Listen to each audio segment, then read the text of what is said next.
Jatend bura mar Wiper Party Kalonzo Musyoka kone Sirkal mondo we buogo jotelo matimo tijegi monywando nyaka keto Sirkal tesre kod loso elo jopiny kind tije moko.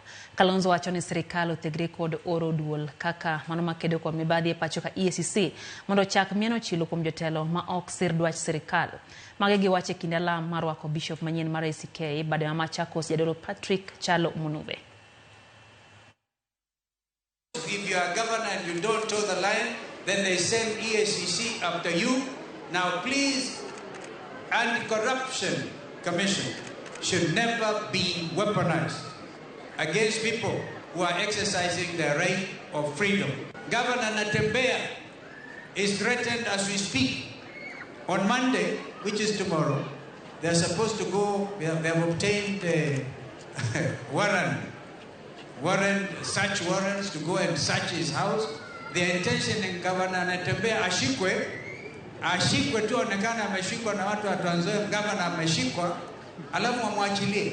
Watakuwa wamemweka aibu ya kutosha.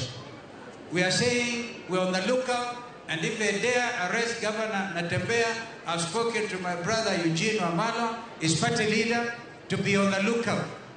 Na tuombea kanisa, ndio kanisa liweze kusimama.